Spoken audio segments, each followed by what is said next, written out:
virus, it continues to roll on. It is in the United States. It's all over the country. One model showed the Gates Foundation. They did some research on these viruses and on this virus in particular. They said it could kill more than 60 million people. Yeah. Worldwide. So here we go. Did you hear about this? Let's get to some of these headlines, Lady B. Headlines. Well, campaign buttons, according to Common Dreams, are all over New Hampshire and Iowa. And it is now the time for our election. We are just days away, Lady B, from Iowa. Wow, who you got? Who knows what's going to happen? We do not know. Even though Elizabeth Warren has stalled in the polls, she got a really big endorsement just a couple of days over the weekend in the Des Moines Register, which is the New York Times of Iowa. They endorsed her, so good for her. In a nearly 90-minute audio recording of a private dinner that took place with numerous individuals and President Donald Trump in 2018, just a little more than a year ago. It was made public on Saturday, and the legal team of Lev Parnas released this. Guess what? A close associate, of course, he is close to Rudy Giuliani, at least he was. The president can be heard saying, "Take her out," in reference to U.S. Ambassador Ukraine, to Ukraine, Marie Yovanovitch. It sounds ominous, does it not? It really sounds ominous, because this is a man who's known for the famous phrase, "What? You're fired. Why didn't you just fire her?" Right. Take her out. And according to John Bolton's book, I think I'm gonna even have to get this book. I don't want to support this book, but I need to know what he's saying. He told, according to the first draft, the manuscript that has been secured by different members of the press, John Bolton says that Trump told him to hold the Ukraine aid until we can finish until they can do these investigations of Democratic rivals. What do you think about that? Wow. Do you think we should be called as a witness? House impeachment manager said late Sunday that former NSA advisor, National Security Advisor John Bolton, must be called as a witness in the Senate impeachment trial following this New York Times report, they said, that shows Bolton directly, quote, contradicts the heart of the president's defense according to a manuscript of an unpublished book, a draft, everybody, by Bolton sent to the White House to be reviewed for classified information and also shared with associates. President Donald Trump told John Bolton in August that he wanted to continue freezing Ukraine aid until that country's government helped with investigations. President Trump was seeking into former Vice President Joe Biden, his son Hunter, and other Democrats. You think about that. For his portion, Representative Jerry Nadler, one of the House managers, is House impeachment manager, says calling Trump a dictator whose behavior has no analog, no parallel, if you will, in American history. Wow. And everybody's they're campaigning in Iowa, like I said, but interestingly enough, the former Vice President, Lady B, refused to take questions from voters at town hall meetings. What? Yeah, things getting kind of hot. Oh no. The coronavirus. Well, there are two cases here in Chicago. There are cases in Arizona, California. The U.S. tally thus far is 5. I think it's going to. They removed someone from a Southwest Airlines flight because they were afraid this person carried the coronavirus. But guess what? Oftentimes the coronavirus, you're asymptomatic. You have no symptoms. Right. So I don't know why. Was it because someone was Chinese? Were they both Chinese? I don't know. We'll see. A scientist who simulated the global impact of the coronavirus outbreak says that China containment efforts are unlikely to be effective. Scientist and scholar Eric Toder quoted on Friday in an interview on CNBC, explained that China's efforts to contain the current outbreak of a fast-moving upper respiratory illness are unlikely to be effective. Now, these comments come as the Centers for Disease Control and Prevention confirmed the second case of coronavirus in the U.S. late Saturday. A third case was reported in Southern California, according to the Associated Press. We have one in Chicago. We have 2. Beijing has now shut down parts leading to the Great Wall. The number of infections of the coronavirus risen to about 2,000, according to the Wall Street Journal. On top of that, the official death toll has climbed to at least 56, including a doctor, Lady V, who was treating flu-stricken patients in Wuhan. Wow, that's right. He was trying to treat the patients, and you know they're wearing these hazmat outfits. Yeah. So one has to wonder, how is this being transmitted? Just how contagious. Yeah. Wow. The mayor of Wuhan, which is a city of 11 million people, well, guess what? That's the epicenter of the virus. The mayor of Wuhan said that 5 million people left the city before travel restrictions were imposed. I'm just trying to give you some information, that's all. That is all. I'm just trying to give you some information. In the meantime, jumping back to the Trump hearing, most Americans now want witnesses in the impeachment trial, according to the Reuters Ipsos poll. What do you think about that? About 44% of adults in the U.S. say that Trump should be removed from office. Another 15% say he should be formally reprimanded. 31% said that the charges should be dismissed. So that's 31% say they should be dismissed. According to this poll, 59%, maybe 10% are undecided, are trying to figure out. They're saying something needs to happen. Yeah.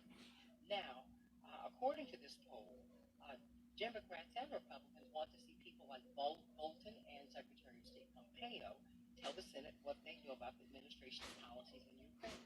About 72%, Lady B, agree that the trial should allow witnesses with first-hand knowledge of the impeachment charges to testify. 84% of Democrats, 69% of Republicans. 70% of the public, including 80% of Democrats and 73% of Republicans, said senators should act as impartial jurors during the trial. But they should. It's it's very dangerous, and we've talked about this to the public, for so many people to be so doubtful, so mistrustful of these results. So, what do you think about that, lady? In the meantime, the president said, get rid of her. Marie Yovanovitch.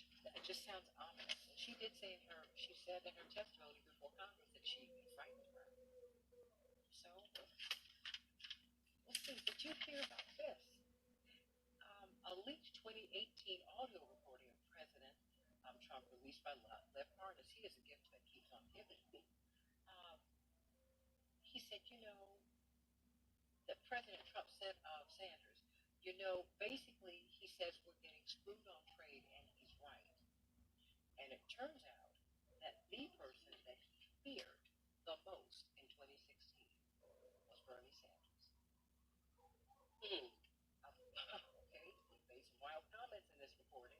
And in this recording, Trump said he was glad that former Secretary of State Hillary Clinton did not pick Bernie Sanders as her 2020 running mate, citing his tough stance on U.S. trade policy. President Trump said, Sanders is a big trade guy. He basically says we're getting screwed. He's right.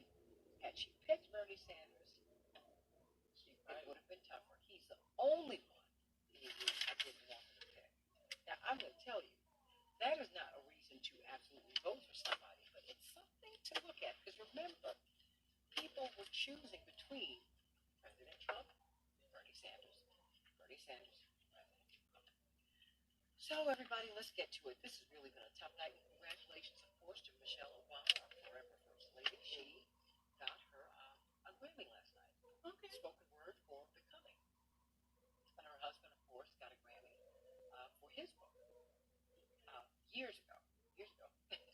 Robert Jackson did too. Oh, nice. For his book. No, for his speech at the Democratic Convention.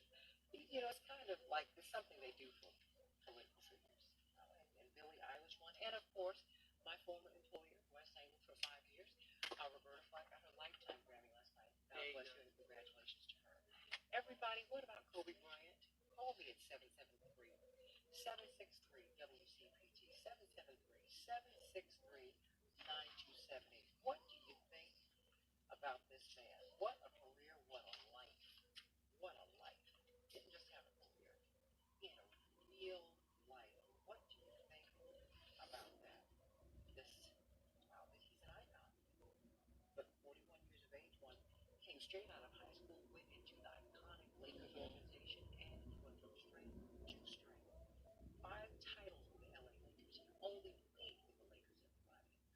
traveling with his 13-year-old daughter, who, according to many, was a basketball prodigy herself. And he was coaching her and her team, which is what was so wonderful. And he had a wonderful academy, the Mamba Basketball Academy, of course, his nickname. And they were on their way, along with seven other friends and the crew with this helicopter, to the game. Now, anyone who's been to Los Angeles knows that traffic there is absolutely unbelievably bad. So many people can afford it take helicopters around the city because you can be stuck in traffic. It might take us 30 minutes to get someplace. It could take people 2 hours in LA. Really, it's just unbelievable. So I wasn't really surprised, quite frankly, when you be by him taking a helicopter because people do that in LA. I know it sounds crazy, but it really isn't if you can afford it and if you're really trying to get from here to there. But the question is, why is it? How do we process all of this? For some reason, many of us are just absolutely devastated by this, and most of us did not know it. Most of us had never met him. Well, of course, I had to bring on always fascinating, always insightful Dr. Brenda Wade. Dr. Wade, we have a couple of minutes before we go to break. I'm so glad that you reached out to me yesterday because this is the time when we really need to talk to you to process this. This is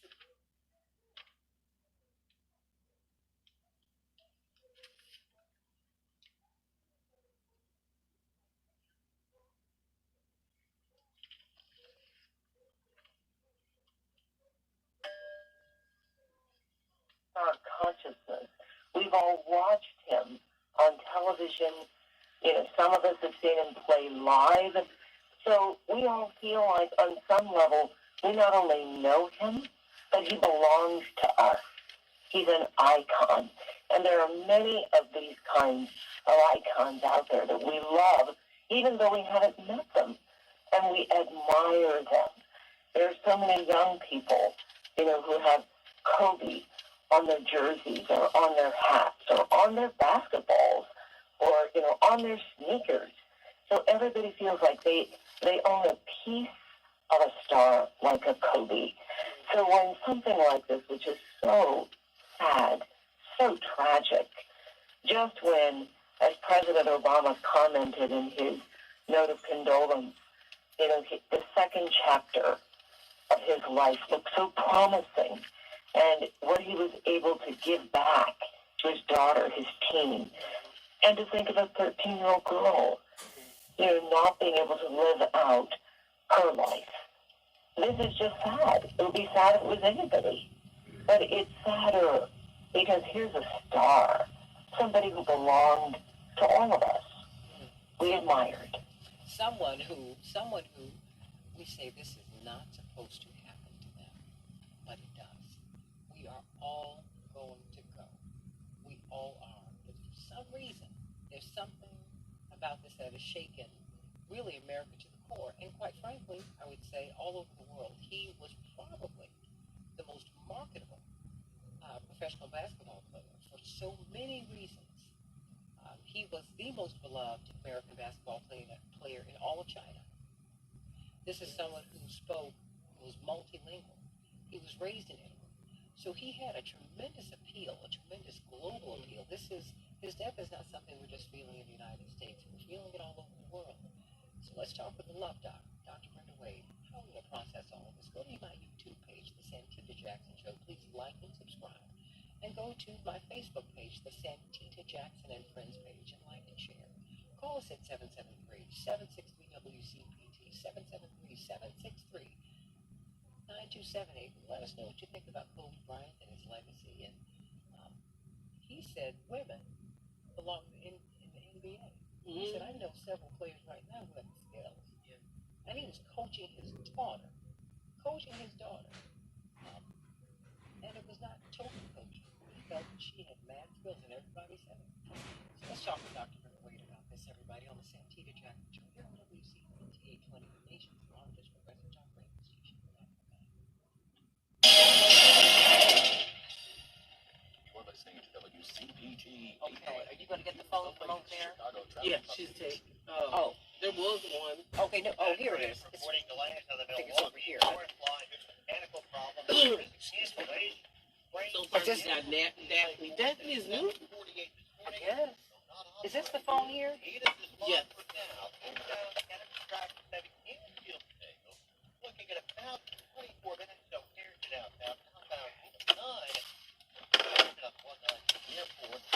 Oh, boy.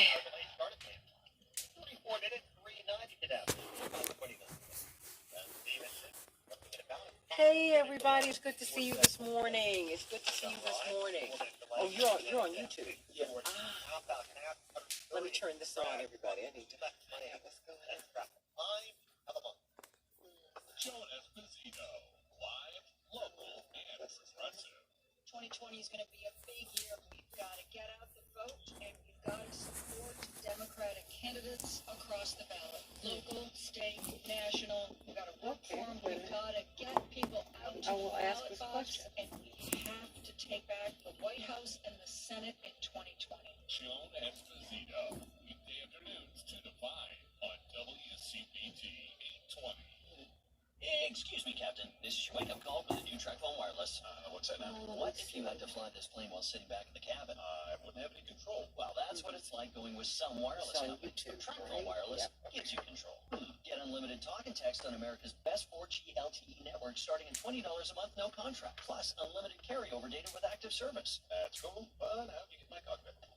This is your wake-up call, people. The new TracFone Wireless. Now you're in control. Available at major retailers. See terms and conditions at TracFone.com. Okay. Hello, this is Brock from Hero Power. Dirty power is suffocating Chicago. Stop paying for coal to burn and choose the easiest way to switch to clean energy today. Hero Power offers a no-hassle option for Illinois residents to pay for renewable electricity sources like wind and solar and keep paying the same rate as they did with ComEd. The same rate. It's a no-brainer. Your money goes toward renewable energy and you avoid long-term contracts, termination fees, or the need to schedule another Oh, appointment. now, you see Tony said she can't hear without tuning in? And drastically reduce your carbon Tony footprint said that she right cannot now. hear without So don't tuning just in. complain about climate On change. YouTube. Do something about it. Tune By in? switching to Hero Power, you take a huge step towards cutting She said the she has to be tuned on in, natural wind and solar energy. Do they hear it She as said she can't hear without Switch to tuning in. paying for premium electricity at What do no you think extra that cost. is? Let's fight for a clean energy Well, I don't future know. together. Can you hear now? Just a few clicks. Let me make at sure I have everything myheropower.com. okay on my end. At myheropower.com. Attention all authors. Page Publishing is looking That's for weird. authors. I haven't- Have you written a book and And want you to can get it hear it. published? Page I can Publishing hear will get you. your book Okay. into bookstores and for sale online. You at can hear Amazon, it? Apple, iTunes, Okay. and other Okay, so then outlets. it's got to be on We handle TuneIn. all aspects of the publishing process for you. Printing, No, no, no, cover she art, said publicity, copyright, and editing. she Call can't hear 800 without 501 tuning in. 3689 Without, now so- for your free oh, author submission yeah, kit. that's- That's yeah. 800 But if 501 we can hear on 3689 for your free YouTube, author submission kit. She's on Again, YouTube and she said she can't hear without tuning in. 3689. Tom has been a So- teacher for over 40 years. So she has the radio on and she's watching here. Okay, Several I got people on about a Facebook minute. said the same thing. Most of that out, I was really starting to worry. That's why most people are still over here on Facebook, I believe. Changing our lives. She was there beside me. When something feels different, it could be Alzheimer's. Now is the time to talk. Oh, boy. I can hear you. Our stories to learn more. You hear? I can hear you. Because facts matter.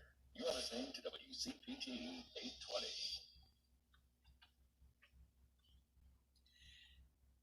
Hey, everybody. Welcome back to the Santita Jackson Show. Dr. Brenda Wade is talking with us here on WCPT 820, the nation's largest progressive talk radio station, about the shock of it all. Kobe Bryant, this icon of really not just of basketball, he's an icon for our age.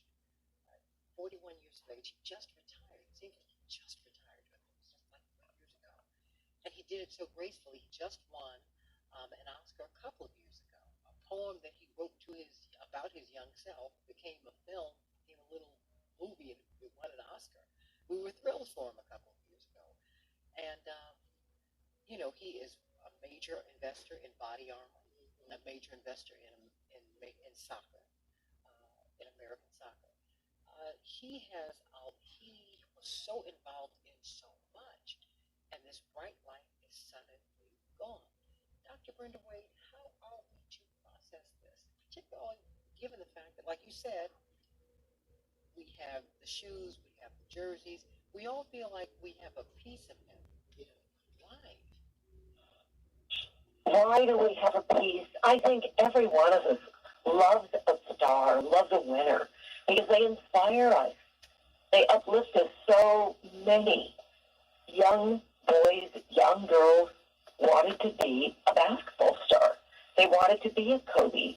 They wanted to live this life, be a dream, that could come true. And I think having your own iconic, we all have somebody that we idealize. I know I do. You must, Santita. You've got a lot of people around you who are inspiring and uplifting. And you look at them and think, yeah, that person is doing something amazing with their lives.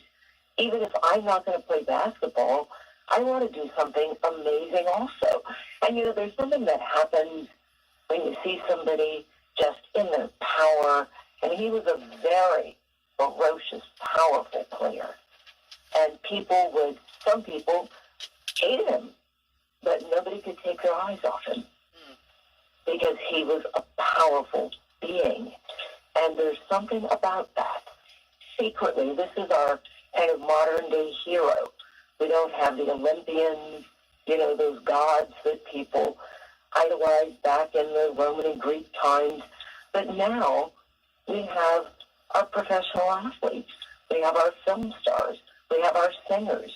Because we have electronic media, those people are seen intimately in our homes, on screens, all over the world.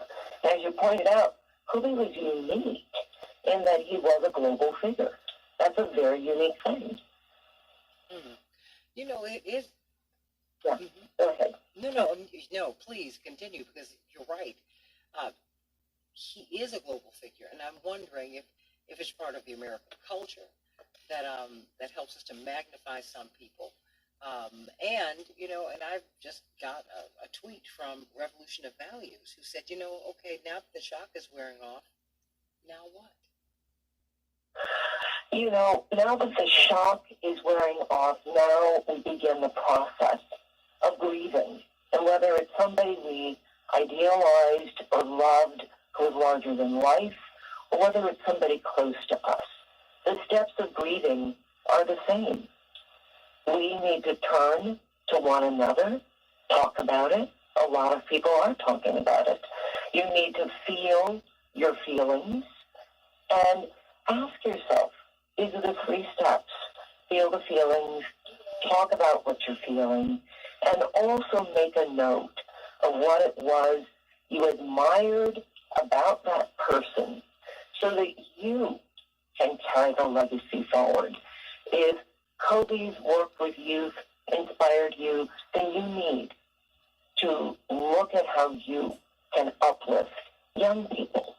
If there's something about his business acumen that inspired you, then see how you can take that into your own life and maybe do more entrepreneurship yourself. If his give back inspired you, then you can give back. It is important.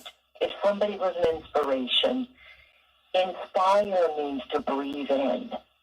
Breathe in. Let it become a part of you. Breathe in.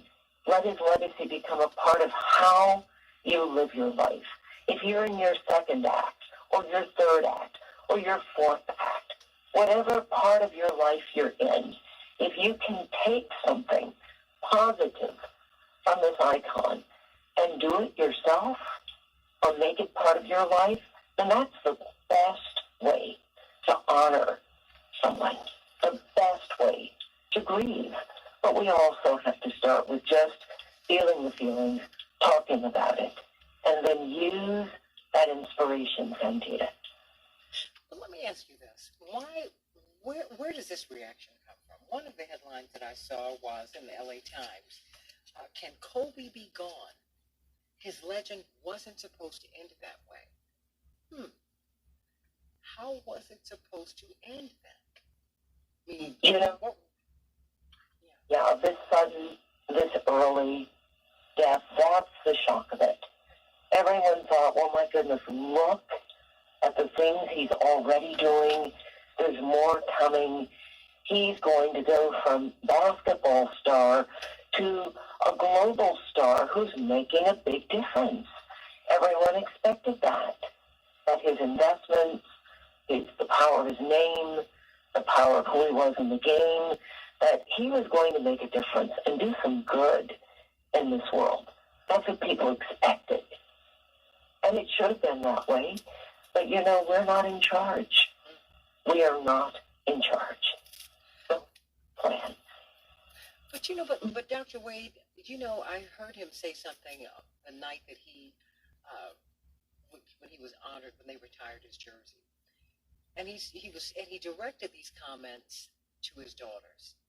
And I'm paraphrasing him here, in which he said, look, basically the awards are not, they are not the end goal. He said, the reward is every time you practice, particularly when you're tired or when you're powering through an injury.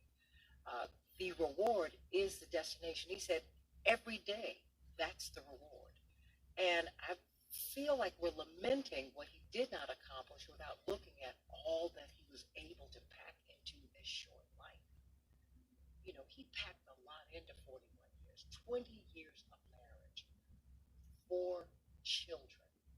I mean, an iconic career in sport. And then, he, at the same time, and many people didn't know this, he already had this incredibly successful career in the world of business. And he was a writer. And he was an Oscar award-winning producer and screenwriter. I mean, he really was a Renaissance man. I don't see us looking at that today. I guess I'm really trying to find the rainbow at the end of the rain, at the end of the storm, Dr. Wade.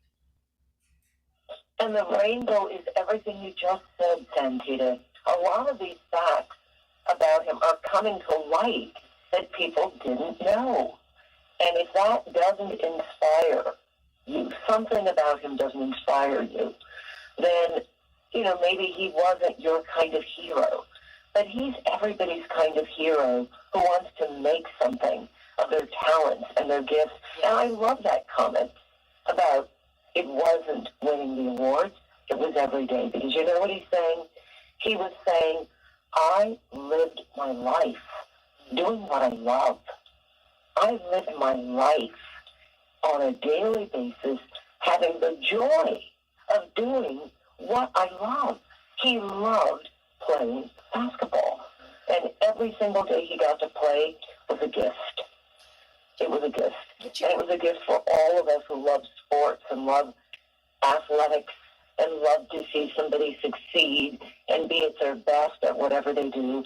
That's the part that we can take and say, how can I love what I do every single day?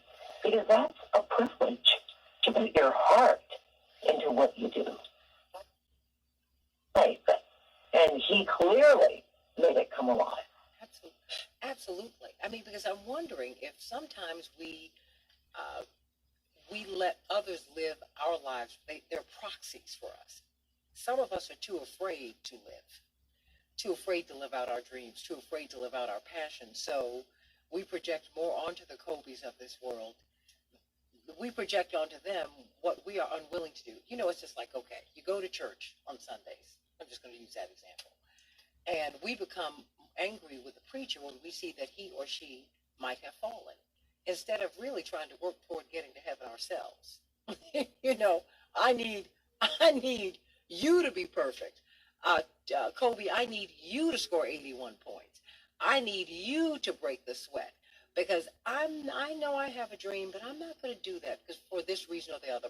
Somebody oppressed me, or that is to say, somebody personally. I was emotionally abused. On and on and on. I mean, things happen in life. But it seems to me whatever happened in his life, and everybody has something that has happened to them, he kept on going. What are takeaways about his life? And about that we should, be inspired by and bring into our own. The biggest takeaway is every single day, put your heart into whatever you're doing. Do it with love. He said that was the reward. He got to do what he loved.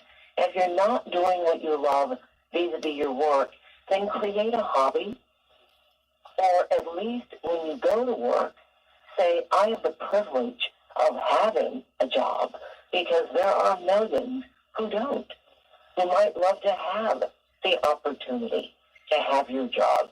I have a paycheck. And if you don't have one, then begin to look at how his drive, his absolute, the word ferocious was used many, many times to describe the way he played. Sometimes on the court, he was no nice guy because he came to win. And he put his heart in it, Santita. I say that over and over because the heart is a brain. It's our emotional brain. When we activate that, that's our deepest, our most profound, our real power is the heart. So I keep saying this. I hope I don't sound like a broken record. Put your heart in your life, everybody, and make sure that your life is an inspiration for someone else. And the way you become an inspiration is do something for other people. He was reaching out his hand in ways that we still don't know all the ways. Be that person. Be the one to reach out. Whatever your talent is, whatever your gift is, whatever you're doing, make sure somebody else is going to benefit. And that could be something as simple as give a smile. Give a wave. Give a nod of your head. Just, if nothing else, send positive thoughts and energy. Because every one of us can do that. Send out positive thoughts, positive energy. And above all, right this minute, do that for Vanessa, his wife. Send her positive thoughts. To his other 3 children, send them your energy and your prayers. Prayer is a form of positive thoughts connected to the Most High. Whatever the Most High means for you. It doesn't matter what your faith is or if you have no faith. Just send positive energy. Everybody call me at 773-763-9278, 773-763-WCPT. I am determined that we are going to pull really the best out of this painful moment, because it's a painful moment. It's a shocking moment. Let me go to you, Roosevelt. What's on your mind, Roosevelt? Good morning. Morning. How you doing this morning? I want to comment a little bit on Kobe Bryant. Years ago, Charles Barkley said, we are not role models. I'm not a role model. Just because I dunk a basketball doesn't mean that I have to, I should have raised your kids. Disagree. He's totally the opposite. These gentlemen are role models. They're role models, and Kobe Bryant was an exemplary role model because he was very intelligent. Just 2-3 days ago, my mother made a comment about him. It's so odd that this happened because she said, I never knew he knew Spanish. She goes, he speaks Spanish just like us Mexicans. And I said, you don't know a lot about him. I said, he knows Italian. He knows Chinese. He knows probably Mandarin. I don't know. But I go, he knows language. He's lived all over the world. He's very intelligent. I know. He's very giving of himself. I said, there's a lot of things that people didn't know about him.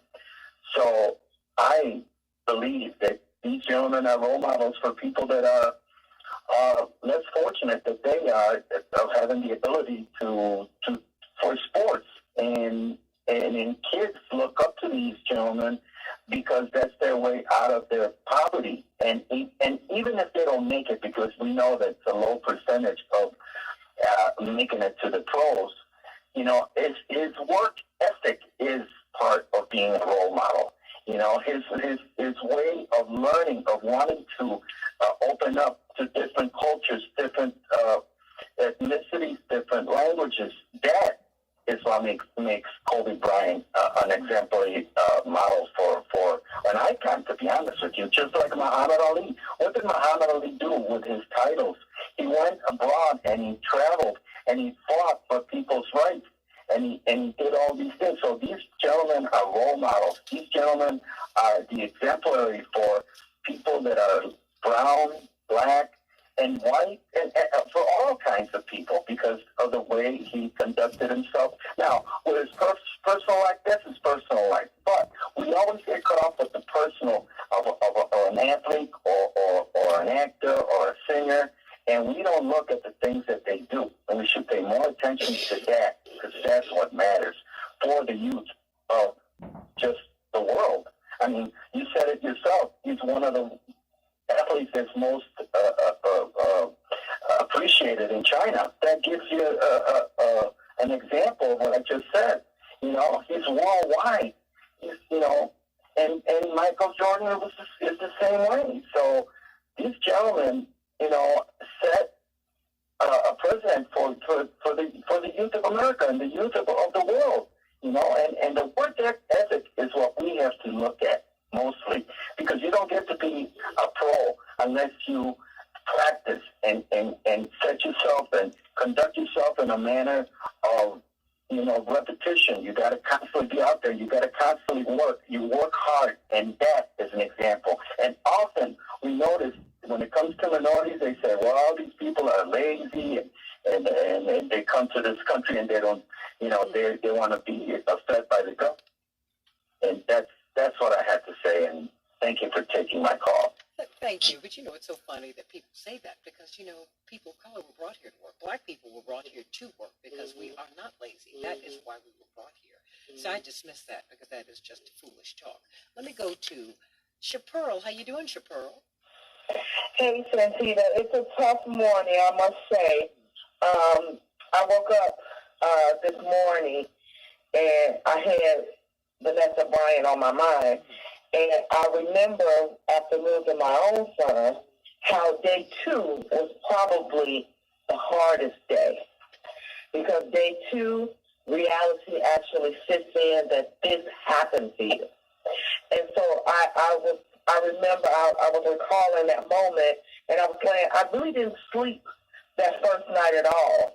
I just remember just crying uncontrollably, you know, after losing my son, and I had said to myself, I felt like it was a knife that was in my heart that didn't move, because that's just how painful it was. And so I woke up saying how I wish I could just hug her at this moment, because not only did she lose her husband, but she also lost her child.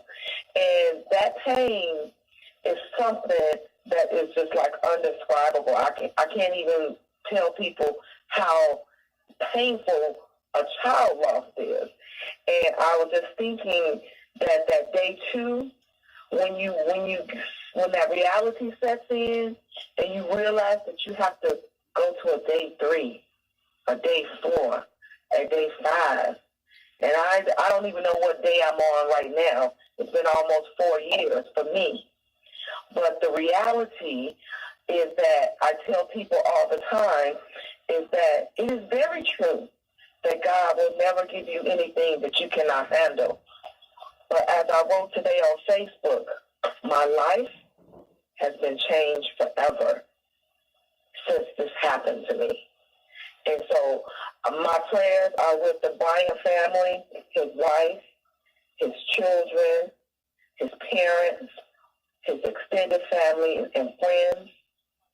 But I just want to give people also the hope to keep going. Because as you said earlier, you know, people don't leave this earth until their time is finished. We never know. And I just had this conversation with the kids yesterday in the car before we received this news. I said, nobody is guaranteed the hour, the day, the moment when God calls for them. But what we have to remember is that time that God allows us to use it wisely and also alongside of God.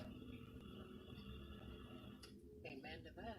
I mean, because at the end of the day, Dr. Wade, the final 2 minutes belong to you, because Chapearl has had to process this. She's talked to us about losing her son before. And now, when I think of Vanessa Bryant, who just had a baby last year, and when I think of them as young people really finding their way in their partnership, And I think of his parents today. Oh my gosh, and his sisters. I think of his daughters. I think of some people for whom this is unfathomable. I mean, and you already, Dr. Wade, have videos of the helicopter crash, and there was even one video that was that poked fun at it. I couldn't even wrap my mind around that. These final 2 minutes belong to you, Dr.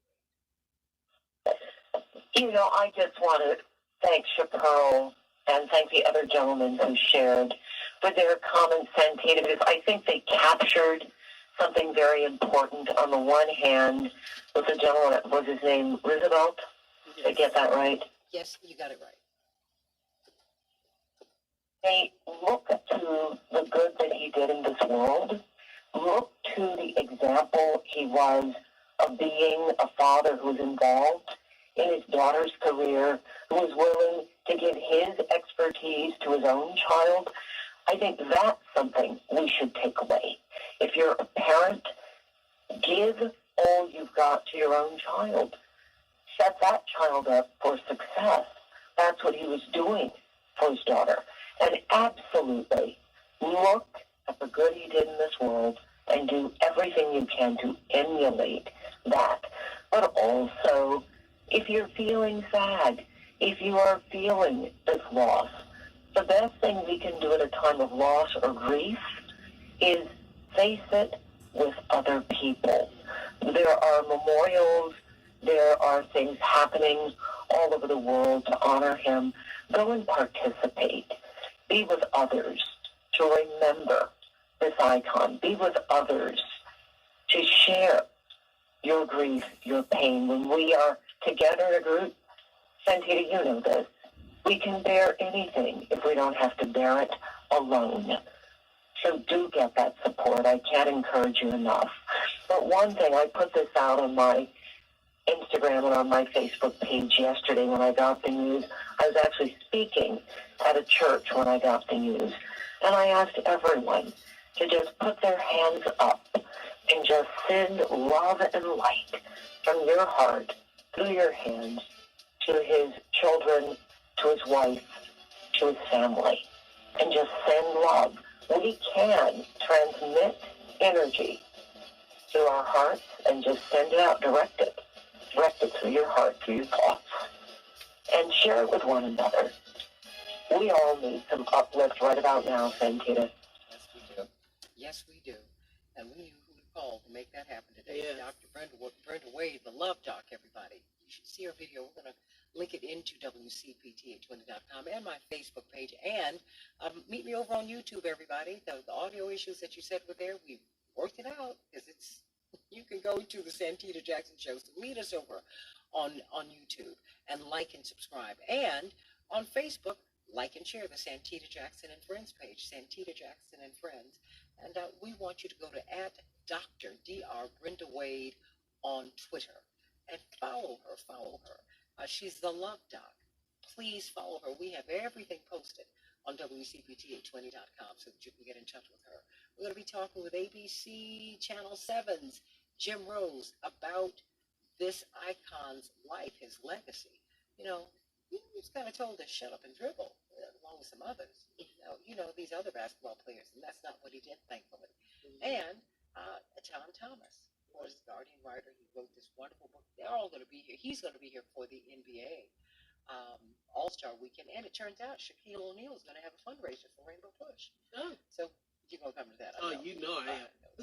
It's going to be great, but we're going to do something over at Rainbow Push, and he's having a series of conversations. Going to talk with him about that, and of course, Pastor Joseph Bryant about the life and legacy of Kobe Bryant. Just who was he, really? It's like Kobe, we hardly knew he didn't know that he was doing so much, but when you step back and look at the breadth and depth of his life, think of all that you can do. Think of all that we can all be doing. We could do so much more. And I woke up this morning inspired, really inspired, because every instance that I've seen him speaking, he was so positive, and he just kept on pushing. And I love that. We can all learn from that. Santita Jackson Show. Meet me over on YouTube at Santita Jackson Show. Santita Jackson and Friends at WCPT820.com. We're streaming live audio though. If you want to see us, go to the Santita Jackson Show on YouTube and Santita Jackson and Friends on Facebook. And tonight at 9:30 East 50th Street, we will be talking about this, about, making it count, everybody. Make your life count. Make it count. He packed a whole lot into 41 years. A lot of people live twice as long and don't do half as much. More of the Santita Jackson Show on WCPT 820. Back in just a minute. A lost dog, not a lost cause. Read Catching Murphy, the latest book You have to from find the a way to Associated get Press. Available now It works with exclusively our audio at because I've been listening. Amazon.com. No. I was just saying you have to find a way to, this.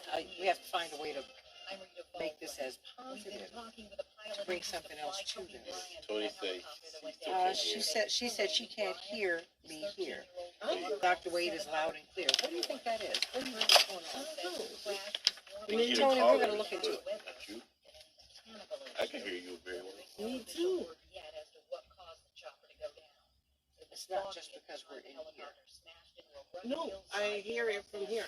I bring you up on the queue. Yeah, look, I'm just reading.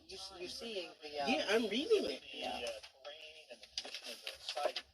That's all I'm trying to relate what they. And Sierra says also Facebook. She's using the Facebook. The radio volume is okay, so I'm listening to the radio, but I have Facebook picture on. So the Facebook also, it can't be. I'm just telling you what I'm reading. What they It's still said. good. Great, because we're picking up the audio from there too. You're picking up what? See, I can hear you on Facebook. This is Facebook. Okay, I'm just saying this is what Tony's saying, babe. Yeah, you looking at the comments? And I know I'm reading Okay. it too. Yeah, so that's what I'm And saying. this is YouTube. And I just turn it off because I gotta listen in here.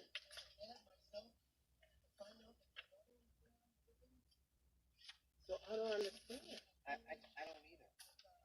So I'm trying to figure that out for you, Tony. We're trying to work it out 'cause we don't know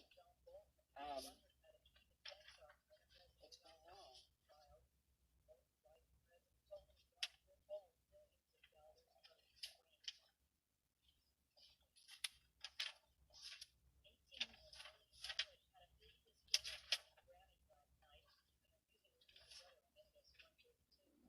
Yeah, Tony still says I still can't think of the word Dr. Wade.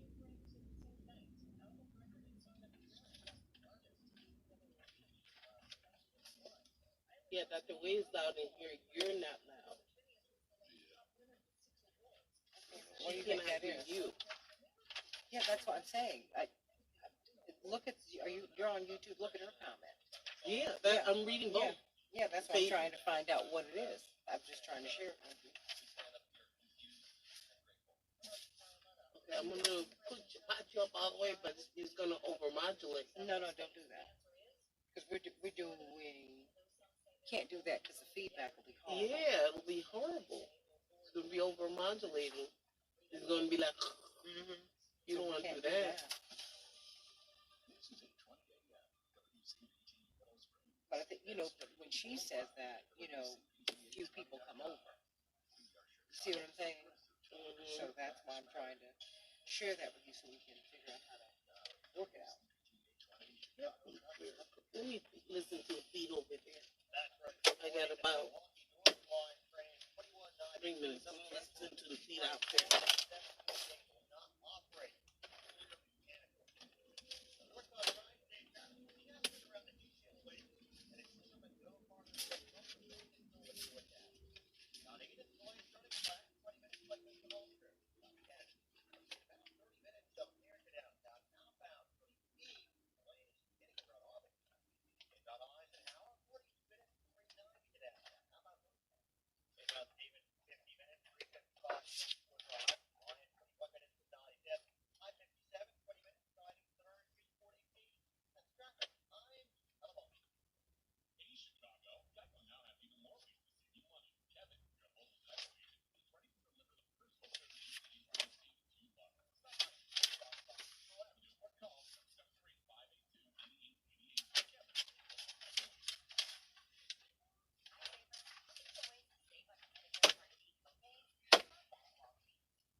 Chloe says she's listening to both and she can hear you. So I believe it. I don't know what's going on. I was just trying to give you yeah, what she was saying. can you hear? She said yeah, gave me a 2 thumbs up. I don't understand. I don't either. I don't know. Hey, everybody who's watching over on Facebook, can you come on over to YouTube?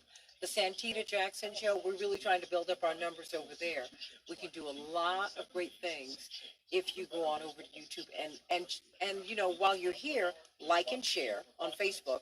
But when you get over to YouTube, like and subscribe. It will help us really, really grow the show. I mean, we've been watching tremendous growth over the past few days. Oh, did she reach out to Tom? He said he wants to come on at 7:30. Okay, no, that's fine. Okay. That's good, because I've got Jim Rose here.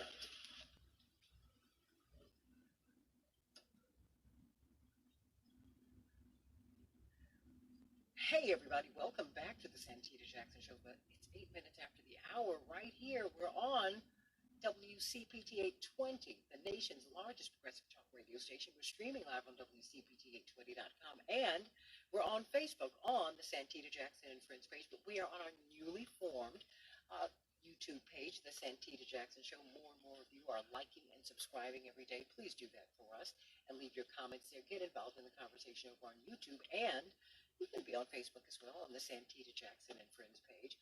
But like and share there. Please like and share. Like and share this conversation.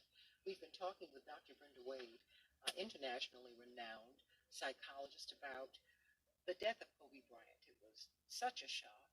And what do we do with all of that? How could we be inspired by his life? When you look at his life, when you listen to what he has said, what he said throughout the course of his life, in hindsight, a very inspiring figure. And he did so much in the time that God gave him. What do you do? What do we do? You know, getting a lot of time is not necessarily the only thing that you need or want. I mean, the fact is, what are you going to do with the time that you've been allotted? Because he lived his life. He lived it. Last night we had the Grammy. Speaking of great stars, Mateo, of course. Did you know Michelle Obama won her Grammy last night for her book, Becoming. Congratulations to her. Congratulations to her. And Billie Eilish won, and you know, one of my personal favorites, Lady B, a woman I worked for. I sang for her 5 years, the legendary Roberta Flack won her lifetime Grammy. And what's so wonderful is that, you know, they're finally giving her the credit for creating the Quiet Storm format. When she became popular, she's the only artist in the history of the Grammys to win Pop Record of the Year back-to-back. No one has ever done it before. No one's done it since. And she really put counterculture. She had a different sound for a black artist. European classical music, but she brought in, like Nina Simone. She was able to do what Nina Simone was not able to do. She made everything very popular. And so very, very, very happy for her. And she absolutely deserves that love. Roberta Flack so much, sending her much love today. Everyone is still reeling from the death of Kobe Bryant last night. The all-star died in a helicopter crash with his 13-year-old daughter, Gianna, lovingly known as Gigi. Basketball prodigy herself. I mean, Oscar winner, writer, 20 championships, 18-time All-Star, 15-time member of the All-NBA team, 12-time member of the All-Defensive team, 2008 MVP. But that doesn't begin to tell his story. He was the first guard in NBA history to play at least 20 seasons. At 34 years and 104 days of age, he became the youngest player in league history to reach 30,000 points. It doesn't tell the whole story, though. It doesn't tell the whole story about his fight, his dedication. The fact that he said, "You'll never be able to outwork me." Someone said of him that when he was coming into the league, and he came into the league, everybody straight out of high school, they said, you know, so you think you can best Michael Jordan? You can get past him. He said, he might get past me. I might not get past him, but he won't get past me. Wow. Oh, yeah. He rolled like that. Rolled deep. I love it. And, you know, I think we can all learn from that. You know, as we bring on Jim Rose, our own icon here in Chicago. He's a sports historian. He's really the dean of sports here in our media world, and we're so honored to have him. And Dr. Joseph Bryant from Rainbow Push Coalition. He is from the sports project there. We're gonna have Tom Thomas on in a few minutes. Let me just run through a couple of these headlines so we can get to this conversation. I cannot wait to hear what these gentlemen have to say about Kobe Bryant and his life. President Trump has tied Ukraine aid to the inquiries he sought, according to this book. Secured the manuscript, Lady B, was secured by the New York Times. President Trump told his then National Security Advisor John Bolton in August that he wanted to continue freezing $391 million in security assistance to Ukraine until officials there helped him with investigations into Democrats, including Vice President Joe Biden and his son Hunter, according to this unpublished manuscript by the former advisor John Bolton. The book is due out any day now. What do you make of that? Do you think he should testify? Well, most Americans are saying, let the witnesses speak, according to a Reuters Ipsos poll. That's right, about 72% agree that the trial should allow witnesses with first-hand knowledge of the impeachment charges to testify. That's 84% of Democrats, 69% of Republicans. That is a clear majority, everybody. And 70% of the public, including 80% of Democrats and 73% of Republicans, said senators should act as impartial jurors. About 40% of Republicans said they have a favorable view of Senate Majority Leader Mitch McConnell, while 60% say they have an unfavorable view. And guess what? It sounds like him in his state. He has a 37% approval rating, and that was taken a couple months ago. How is it that this man has this much power when so few people in his own state support him? We need to talk about that, everybody. We're going to talk about that tomorrow, I tell you that. We are going to talk about that tomorrow. Of course, you're going to have to watch this impeachment trial. Don't miss a thing, everybody. In the meantime, the coronavirus is prompting the World Health Organization to hold a special meeting in Beijing as the death toll has jumped. The head of the World Health Organization will hold a special meeting with officials in Beijing on today, and if it's on their time, they've already had it, to discuss how to contain the coronavirus that has killed 80 people and left more than 400 in critical condition. Indeed, the mayor of Wuhan, China, the epicenter of the virus, 11 million people, Lady B. That city has 11 million people. We can't fathom of a city with 11 million people not in the metropolitan area, in the city. He said that 5 million people left the city before travel restrictions could be imposed. This virus is everywhere. Yeah. And a doctor at the hospital in Wuhan who was treating the patients, he died. Liang Wudong died at the age of 62, died after he was infected with the Wuhan coronavirus. And the thing is, when you look at them, they're wearing what look like hazmat suits. So one has to wonder, how did he get it? And, well, everybody is really anxious about it. The doctors are warning that the China coronavirus they show no symptoms of the illness. So how do you know? Well, someone knew something or felt they knew something, because on a Southwest Airlines plane, they kicked the passenger off because they were sick.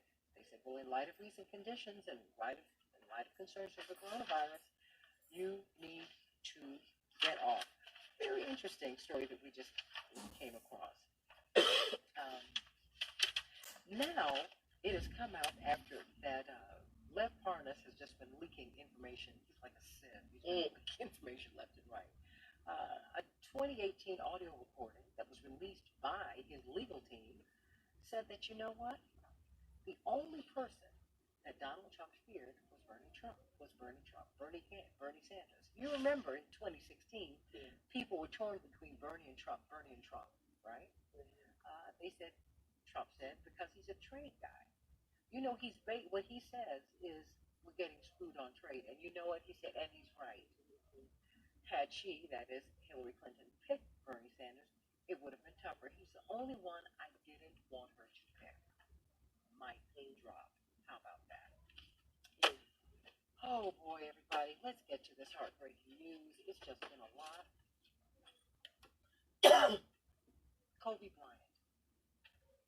It just doesn't even seem real. I guess that the shock has worn off, or it's wearing off, but it's still a lot of pain left. So join me over on Facebook on the Santita Jackson and Friends page. Like and subscribe on the Santita Jackson Show on YouTube as I welcome ABC 7's Jim Rose, brilliant sports anchor. He's our dean, and he is also a sports historian, and Pastor Joseph Bryant, pastor and the head of the Rainbow Push Sports Project. Welcome, gentlemen.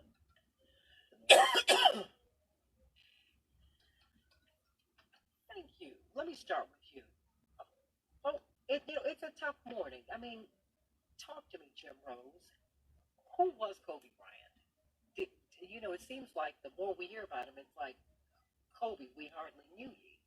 Who was he?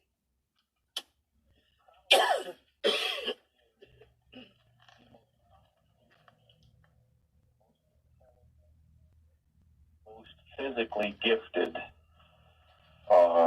basketball player on the planet. If there was one word that I could associate with Kobe Bryant, it would be relentless. He was a relentless force. He followed Michael Jordan and made no excuses for the fact that he wanted to be like Mike. And then he wanted to be better than Mike. And if there's one thing that Michael Jordan respected, it's people who wanted to take it to the limit and then go over the limit. And he did that every day in practice. He did that every night on the court. He did it in life after basketball. As you mentioned earlier, he won an Academy Award, an Oscar. He wrote children's books. He authored this series on ESPN called Detail. And that the word detail tells you everything you need to know about Kobe Bryant.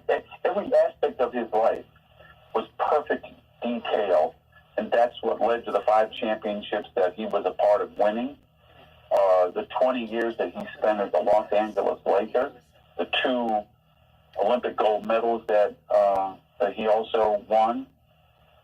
He inspired a whole generation of people, not just in the United States, but all around the world, to be better at what they do, as well as if you were going to be an athlete as well.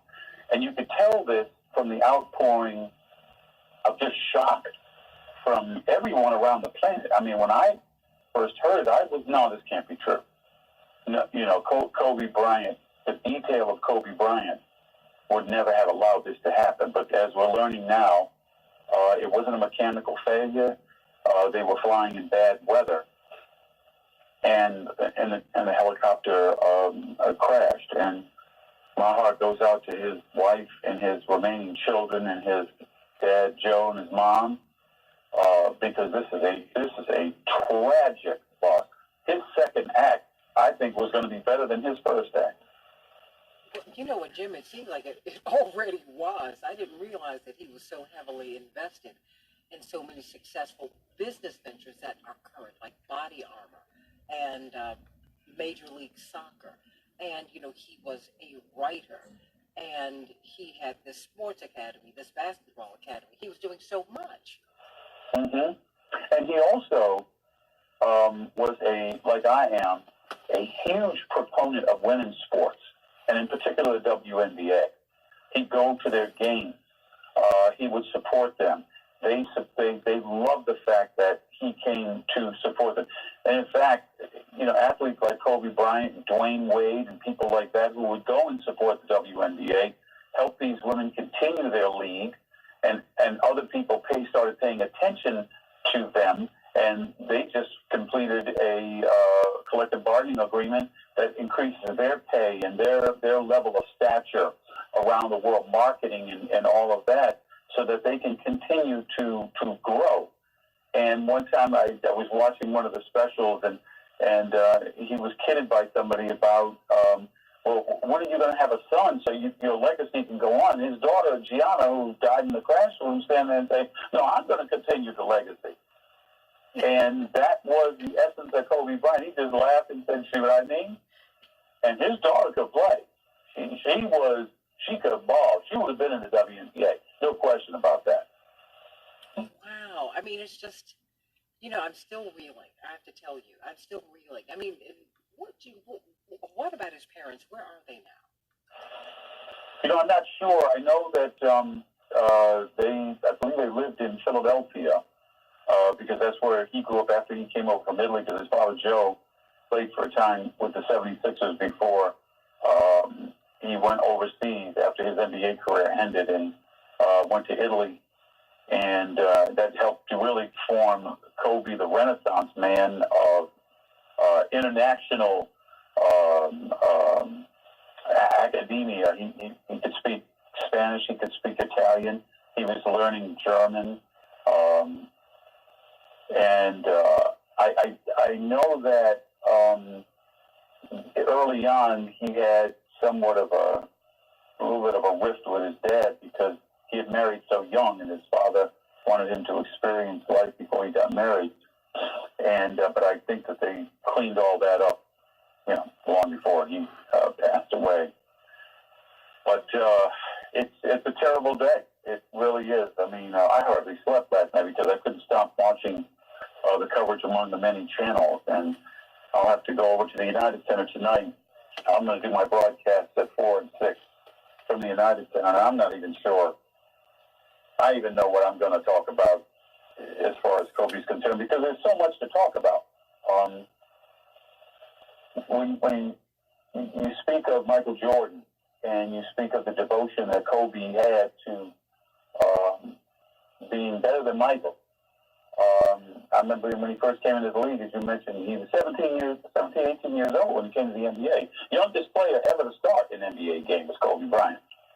And he suffered some of the same things that Michael suffered when he first came into the league because he had such an enormous talent. And he overcame those. And Kobe is the bridge between Michael and LeBron James.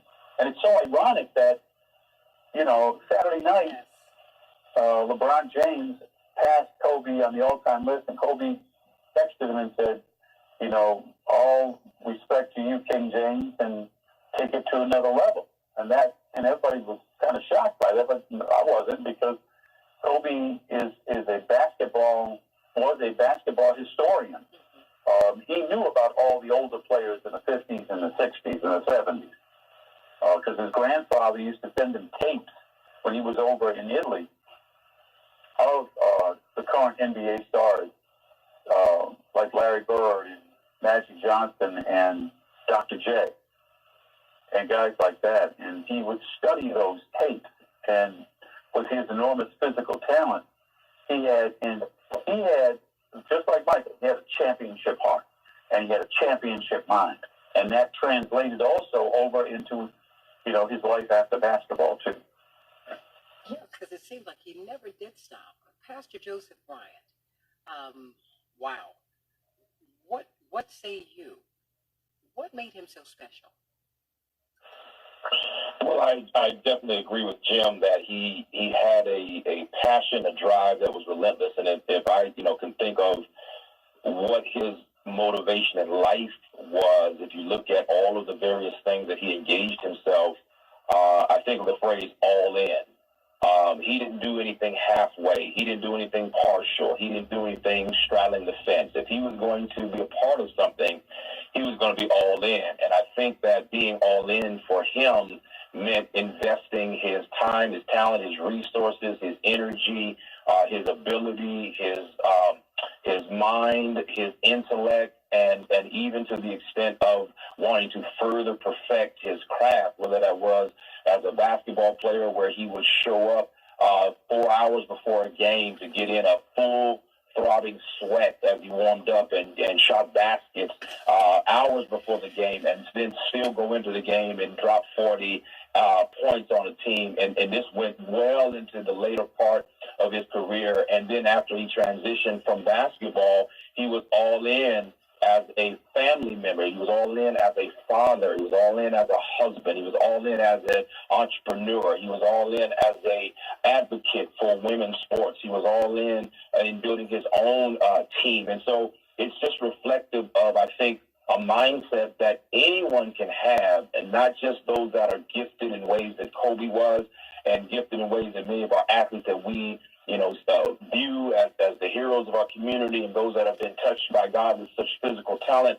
All of us, regardless of where you are in your career, your profession, you're going to be all in. And I think what he did as a family member, and the fact that he was so committed to that life of being a great husband and father, and even perished doing so, trying to get his daughter to a game. I think that some of the reflection over these next few days should be for all of us as members of our families to give our best to our families.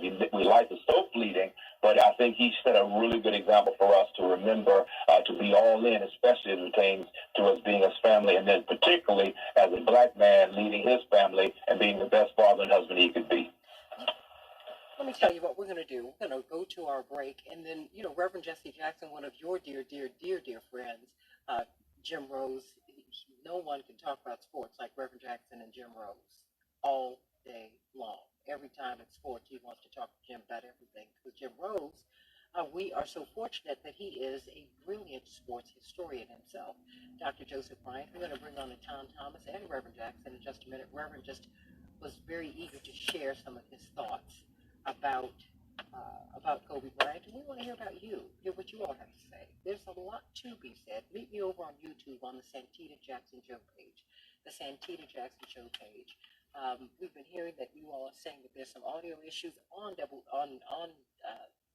Santita Jackson Show page, Santita Jackson Show page, and Santita Jackson and Friends on Facebook. But we're getting a clean feed, but we're also in the studio, so we'll have to see. So let's find out, and please continue to tune in and call us at 773-763-9278, 773-763-WCPT, and let's talk about the legacy of this man and all that he did in 41 short years. As you just said, Pastor Joseph Bryant, head of the Rainbow Push Sports Project, pastor in your own right, he was all in. He left nothing on the table, everybody. Left nothing on the floor. He was all in. How can we learn from that? And we're praying for you, Jim Rose, as you go and speak to people today. Because the thing is, what do you say? But what does one say about a man who was not looking to have a son? He said, my daughter's great. She'll be a great basketball player. What a lesson. What a lesson. As he grew in maturity, he and his wife were together for 20 years. 20 years. Wow. Did a whole lot, everybody. Did a whole lot. Let's talk about Kobe Bryant and you and us on the Santita Jackson Show at 7:30 WCBT 20.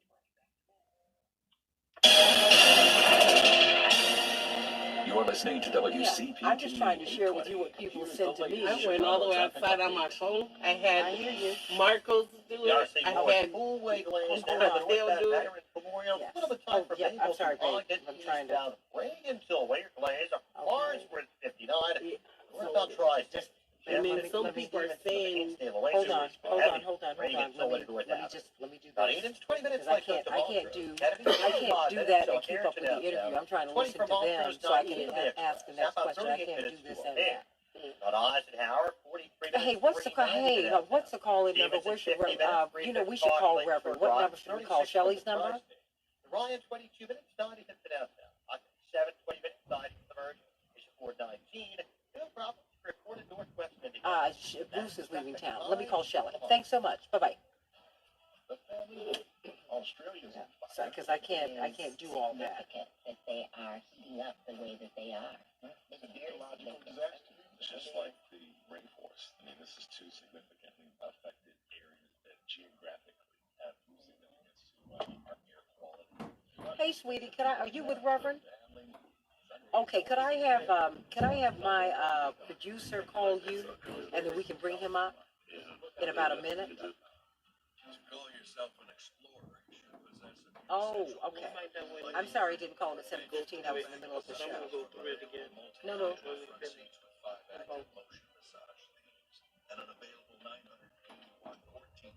in a minute. They'll call you, but just put them in a quiet place right now. Okay, we'll call. Thanks. Okay, bye bye. Have them call this number 773. Well, you can call it. It's the greatest exploration vehicle of all. Oh no, let me write it. Yeah, I was. Thank you.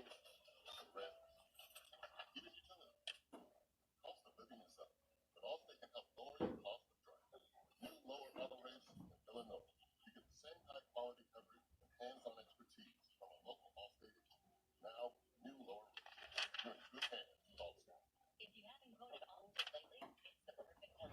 Get a vote today. Hey everybody. Oh, Catherine. Hey girl. I hope you all come on over to Rainbow Push tonight at 930 East 50th Street. We're going to be talking about this, about making it count. About making it count. And we'll be on YouTube at 6:45 p.m. Central Standard Time. You know, I think this is an opportunity for us to figure out some things about how we can push and push and push, because he did everything, and like Pastor Bryant said, he was all in. So let that be good for all of us. We're ready on the So, Capital One Assistant that catches things that might go wrong, like increases to a recurring bill that sends an alert to your phone and helps you fix it.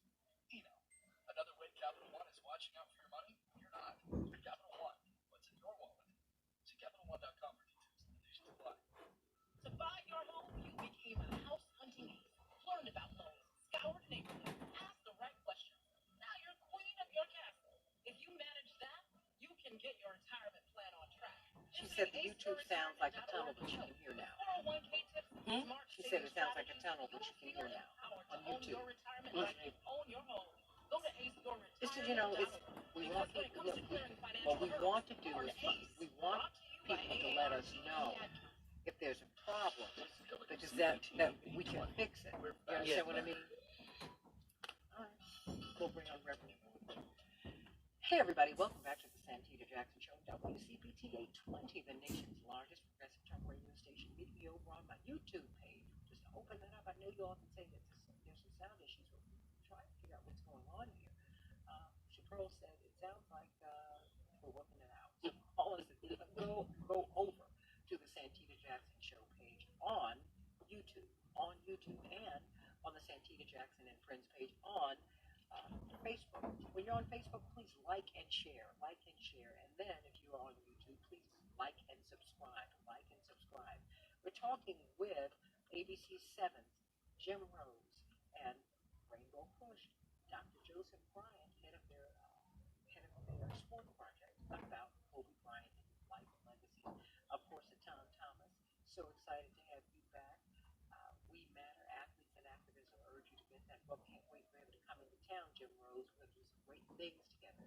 Want to get you involved, Jim Rose, for NBA All-Star Weekend, talking to these kids and having some great conversation. I just found that Shaquille O'Neal is going to be hosting a fundraiser for Rainbow Push. That's a great thing. And I think we have someone I've heard of before, Reverend Jesse Jackson. Reverend Jackson, we caught you at I know. I've met this guy once or twice. Needs no introduction. Hold on 1 second, Reverend Jackson. Let's bring you up. Let's pot him all the way up. Okay, Reverend, just speak a little louder, and we're going to pot you up. Yes, sir. Well, I'm glad. Jim Rose, good morning, my brother. Good morning, my brother. How are you? Devastated here. I flew through my tears yesterday. I mean, Kobe has a special place in our hearts. You know, there's Magic Johnson, and then Michael, then Kobe, then LeBron. Can you imagine that equation, Jim? Really, you can. But Kobe served a lot of people beyond the court. And that's where you really get the stars and the crown. He's a great basketball player, arguably as good as. Still in the league with Michael Jordan. Great basketball player. But it seems that you get a lot of kudos for things he did beyond the court, helping people fill in his gymnasium for children in his neighborhood and all that, Jim.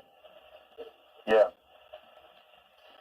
Well, I'm also struck, Reverend Jackson and Jim Rose. I'm going to bring on a Tom Thomas in a minute. I know Reverend's got to leave almost immediately because Jim Rose, Dr. Bryant, and a Tom Thomas, Reverend Jackson is doing what he's supposed to do. He is on his way to his therapy right now, and so we're going to let him go.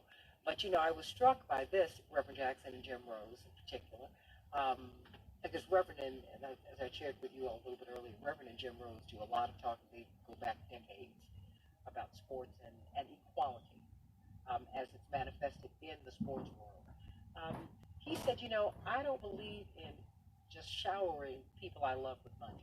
He said, I'm not going to give you money, but I will invest in you because I don't want to take your ambition from you. Jim, why don't you speak to that, and then we'll have Reverend Jackson a final thought before he goes.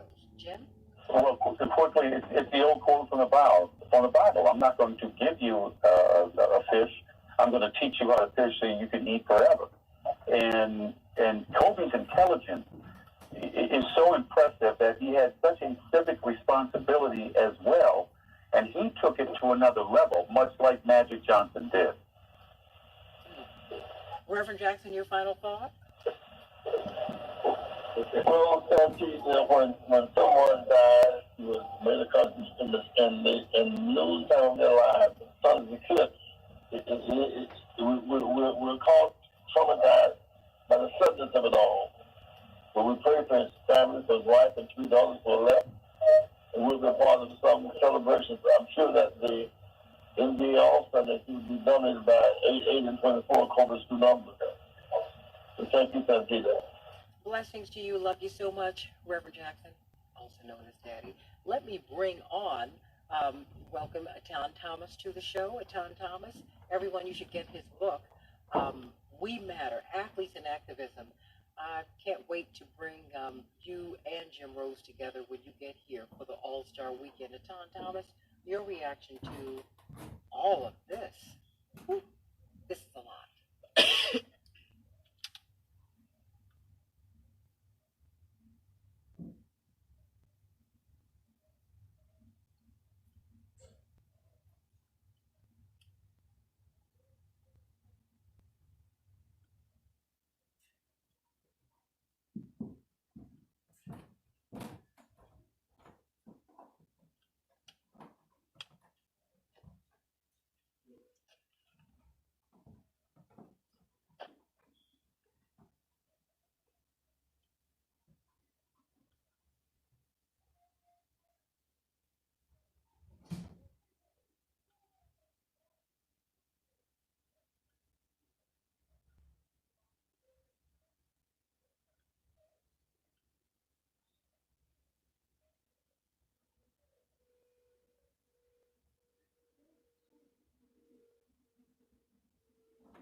About to say, if you look closely, and then he smiles, like, yeah, you're getting it. Like, he's just breaking it all down. I mean, it's just beautiful to see. And and that means so much more in society, this society right now, because as a black man, as a black athlete, that entire prevailing narrative and prevailing notion was that we're not in our children's lives. That we're not a part of their lives, that we're absentee fathers, and especially for black athletes. So what he did was he really put on display a something to negate that untruth that society all accepts as true.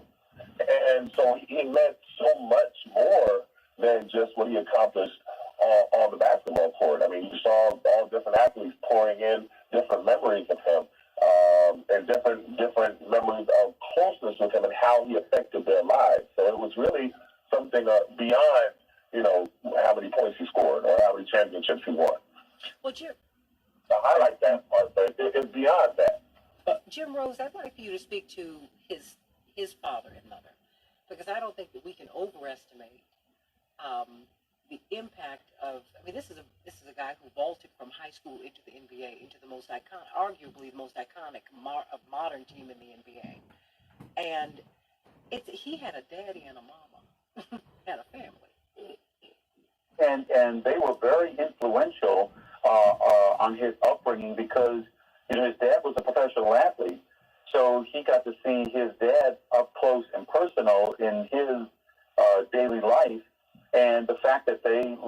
overseas, I believe, from age 6 or 7 to age 13, and he learned Italian as a kid. Okay, most people learn another language like in high school or whatever, but he learned it as a preteen, and they were very instrumental in his growth.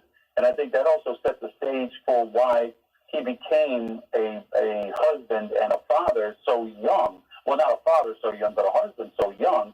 And that also was one of the things that created a little bit of a rift between him and his dad early on. But I think they repaired that, long before he passed away. And Tom alluded to something that sits very near to my heart, and it's this narrative that the world, and in particular American society, has of black men, that all we want to do is party and chase women and all the rest of this stuff. And no. He was very instrumental in the lives of his children, meaning Kobe, in helping them grow and understand the nuances of life as well as basketball. And when he identified the fact that his daughter had the same passion as he did, he said, okay, I'm going to treat you like I treat everybody else, and you have to have the same 1,000% commitment to this. Otherwise, my words for you are going to go on deaf ears. And his daughter had that passion. And it's ironic, because Aretha Franklin's father did that for her. The Williams sisters' father did that for them. And the Centers for Disease Control and Prevention have shown, according to a 2014 or 2015 study, that the most involved father in America is the black father. So I appreciate him giving, really pushing up against that narrative, but that is all he knew. And so many of us, that's all we knew. And for those of us who don't know that, well, you know what, guess what, that not only exists, it exists most in the black community. Let me go to some of these callers. Greg, what's on your mind today? Good morning, Greg. What's on your mind?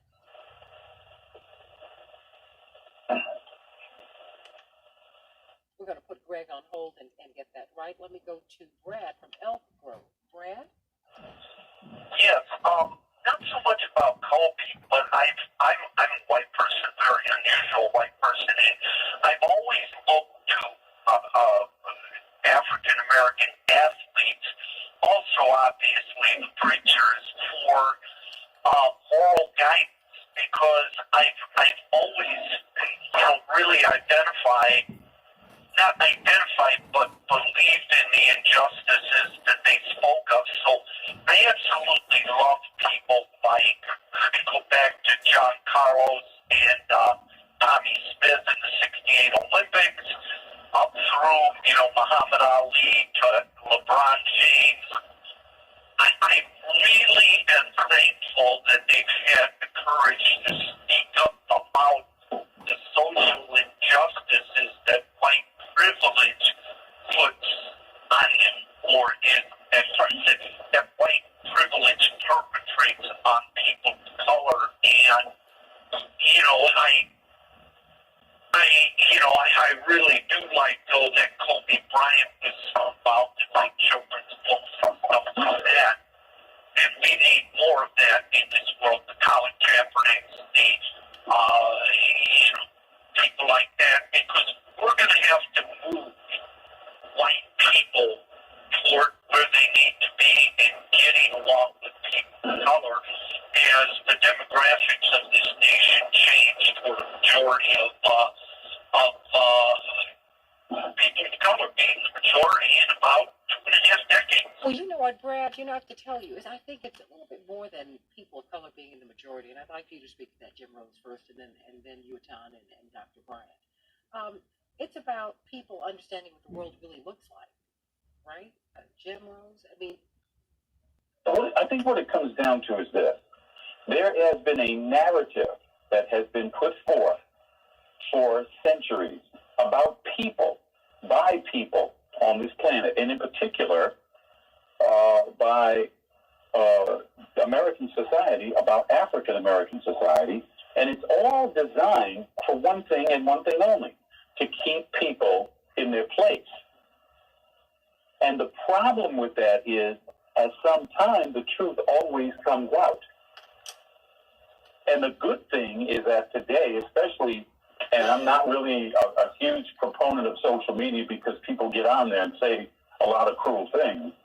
But the good thing about social media today is that it exposes people for what they are. Look at the present political climate, okay, what happened in America. The good thing is that this too shall pass in the sense that what is happening in Washington right now is that folks are seeing, what the narrative has been, and they're going, the majority of people are going, this isn't right. And I think that your caller just spoke to that. And at the end of the day, when the truth comes out, and it always comes out, okay, the old saying that the truth will set you free. And that's one thing that American society has to worry about right now, especially in this political climate that we have. And people like Kobe Bryant were folks that broke that down because of their exploits and because they were so inclusive with everybody, because of his passion for making sure that women's sports was included in the narrative as well, as opposed to people putting them down like normal. I would hear normal sports fans say, "Oh, the WNBA, they're not that good," and I would go to them, "Why would you say that? Do you have a daughter?" "Well, yes, I have a daughter." "Well, why would you say that? Why would you even put your own daughter down?" And they'd have to think about that for just a second. And that's what's happening now. That's what's happening today. Atan?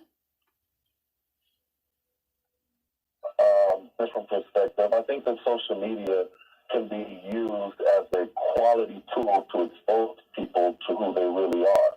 And I would rather know who you really are than be under some kind of guise that you're one way, but you really are somebody else. There's this quote I always use from Malcolm X that says, "I have more respect for a man who lets me know where he stands, even if he's wrong, than one who comes up like an angel is nothing but a devil." So one of the things on social media, throughout this Trump everything, that's been exposing a lot of people. I'm like, oh, this is how you really feel. Even in Kobe's passing, I'm seeing a lot of people. I'm like, oh wow, this is really how you feel. You're gonna take this time right now, while hours after a big tragedy has happened, to try to tell the world how much you don't like the person and how much you want to tear them down. And I'm like, give the family a moment to grieve. You know what I mean? And I believe that you can have a full conversation about somebody's life in retrospect. I understand that. But hours afterwards, we're still getting details about what happened. We're still trying to see how many people were in the helicopter. And you see people on social media just with vile, especially on Twitter, just with vile things that they want to say about Kobe, about who he was as a person, who he was as a father, a parent, a husband, everything like they really knew. And so I think it exposes people, and you need to really see people for who they are. Now, there's a lot of positives that come out from social media, because now, especially in the era of activism, you see people feeling love from the social media world that they didn't necessarily feel back in the 60s. You hear John Carlos and Tommy Smith talking about it here with the answer of the Olympics, and they say, yeah, after we came back, it felt like everybody was against us. Black people too. That's what John Carlos said. You know what I mean? But now you feel the support. Like you're gonna have a lot of people against you that you feel as well, but at least you feel some support. And I think that's what we need to do as a community, is to be able to support each other. And I think with this new era, where athletes are speaking out more, that's kind of a positive thing that they do express feeling as people who are giving them support and encouragement as they stand up for what they believe in. Dr. Bryant? I think to address in part what the caller mentioned about listening to the voices of athletes and of those that are in clergy for the purpose of social consciousness as well as awareness of the world around him. I think that's an insightful sociology based on a lot of historical visibility that our people have embraced, i.e. Someone like Eton, who is a brilliant mind, who played professional sports, who happens to have this incredible social awareness, social consciousness, and the ability to articulate issues and problems and debate things that matter to our overall community. Athletes are able, and your father has been a proponent of this since, back in the Jackie Robinson days. He's been a proponent of athletes using the platform for social good, for social change, for social impact, and utilizing that platform where people appreciate their art and artistry on the court or on the field or on the diamond, but then watching, using that time, using that visibility as means to allow people to hear a greater message for a greater good. And I think those of us who are clergy, who happen to have an assignment to be engaged in the sports world, we are able to then bridge the two, because we can also speak truth to power from a perspective of, boots on the ground. We are among our people in the community, but we also recognize that if we join forces with the Eton Thomases of the world and the Jim Rohns of the world, and we all use our platform, sports becomes a hook that allows people to be excited about the athletes. But beyond that, look at how we can celebrate life, even amidst death. I mean, this is a very difficult day and a very difficult 24-hour cycle after Kobe's passing. One of the things that both gentlemen have said is that we can appreciate his energy as a father, his energy investing in women's sports, his investment into businesses, and to seeing that good things are happening beyond the basketball court where he mastered the game for 20 years. So I think that this is why we who are in this position, these opportunities that we have to bring light in dark places, this is why we can value the voice that we have, the platform that we've been given, the pulpit that we share, so that we can speak and allow people to hear truth that matters, and then lift up a whole generation and encourage people to do better themselves.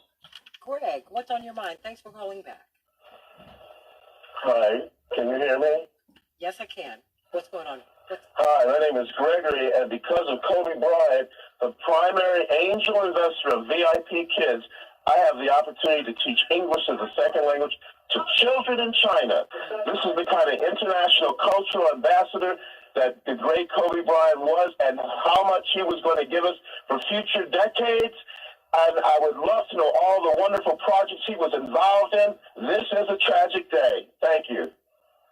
Wow. Let me just get a couple. Let me get a couple more calls in, at least one or two, because people have had a lot to say, but they wanted to hear your reflections. Let me go to Ken from DeKalb. Ken? Good morning. When I heard the news, it was crushing, because Kobe Bryant was 41, which is insanely young, and he has been a great athlete, yes, but his future was so bright that we can't let his passing end what he started. And I'm brokenhearted for the loss of his daughter, and the Coach Popovich was talking about it. He was talking about the process that his wife and children and his family was going to go through. And those are the people, and there were also 8 other people on that plane, or 7 other people on that plane, who were suffering the same thing.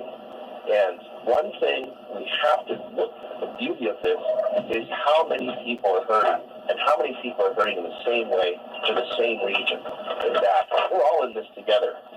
And that is what I think these athletes, when they retire, or when they're working this thing. Jim Rose, and we have about 3 minutes before we have to get off the air, and I want to give each of you a chance to have your say. Jim Rose? Very well said by your last caller. And also, there were 9 other victims, including the pilot on that plane. One of them was a guy named John Altobelli, who was a baseball coach, a very highly regarded baseball coach at Orange Coast College. He was killed along with his wife and his child in that crash. And so my condolences to the other victims that were all a part of this just unspeakable tragedy.